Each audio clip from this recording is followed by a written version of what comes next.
స్వామీజీ అసలు తెలుగు రాష్ట్రాలనే కాదు అయోధ్య లాంటి చోటకు కూడా మన లడ్డు వివాదం వెళ్ళింది. అవును సినిమా ఇండస్ట్రీని కూడా ఊపేస్తుంది, చూసారు కదా. అవును కార్తీ లాంటి వాళ్ళు కామెంట్ చేయడం లడ్డు అవును వద్దు నాయనా అని చెప్పి.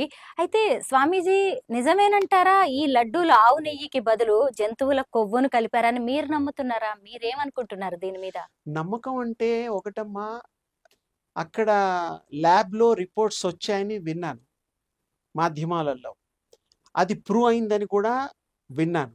ఉమ్, మరి అలా కలపడం తప్పు, అపచారం చేసినట్టే, ఉమ్, సందేహం లేదు.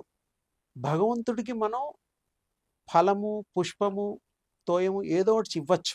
ఉమ్, భగవంతుడు విశ్వలో ఆ లడ్డూకుండే ప్రత్యేకత ఉమ్, అపారము అనంతము అమోఘము. ఉమ్, ఆ తిరుపతి లడ్డు అంటే ఎలాంటి వాడైనా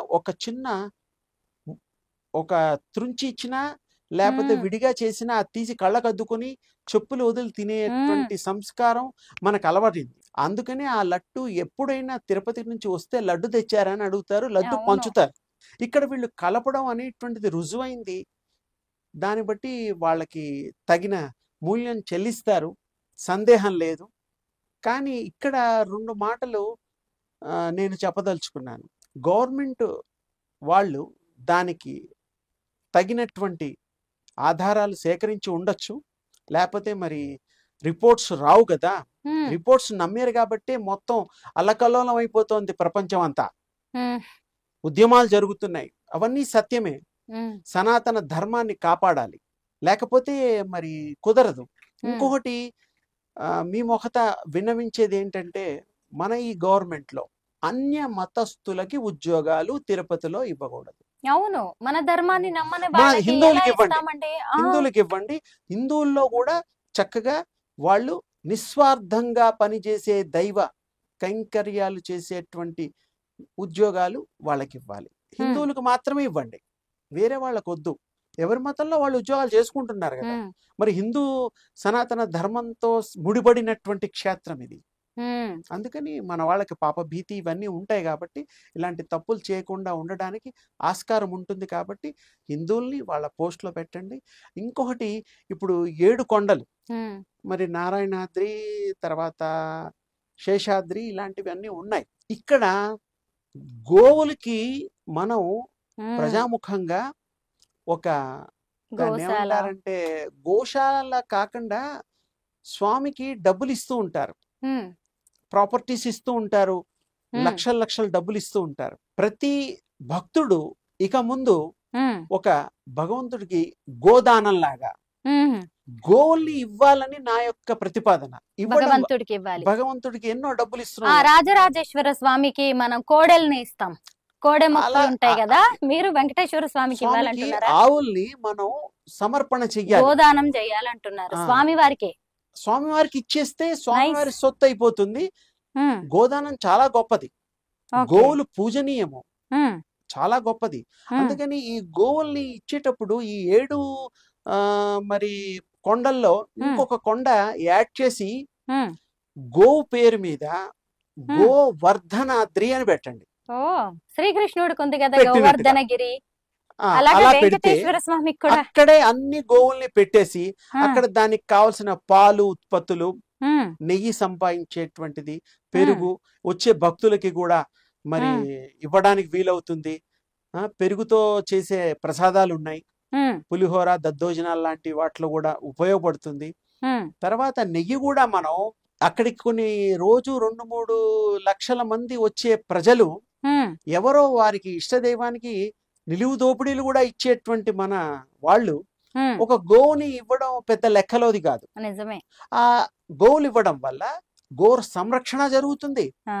ఇప్పుడు ఎక్కడెక్కడో గోవుల్ని ఇత్తేస్తున్నారు, గో హత్య చేస్తున్నారు, గో వధ చేస్తున్నారు. అలాంటివన్నీ ఎక్కడ దొరికినా కూడా ఆ గోవులన్నీ కూడా తిరుపతికి తరలించండి. ఆ గోవర్ధనాద్రి ఒకటి ఏర్పాటు చేసి అందులో గనక పెడితే చక్కగా ఆ స్వామి కూడా గోపాలకుడుగా కూడా తిరుపతిలో అవతారానికి మొదట్లో ఆ వెంకటేశ్వర స్వామి ఆ యొక్క ఇది కూడా సేవ చేశాడు గోవులకి. గోవు యొక్క క్షీరము తాగాడు పుట్టలో అవును కదా, పుట్టలో ఉండి ఆయన అలా వెలిసిన వాడే కదా. అందుకని ఈ దానికి ప్రాశస్త్యాన్ని మనం ఇచ్చి ఉమ్, గోవుల్ని ప్రతి భక్తుడు ఉమ్, గోవుల్ని దానం చేసే ఒక మంచి సాంప్రదాయాన్ని మొదలు పెడితే గోవర్ధనాద్రి ఆ ఉమ్. కొండ మీద ఒక చోట పెట్టి 8 కొండలుగా ఇక నుంచి వెలిగిపోయేటువంటి మహా భాగ్యాన్ని మనం పొందొచ్చు. ఆ భగవంతుడు సంతోషిస్తాడు.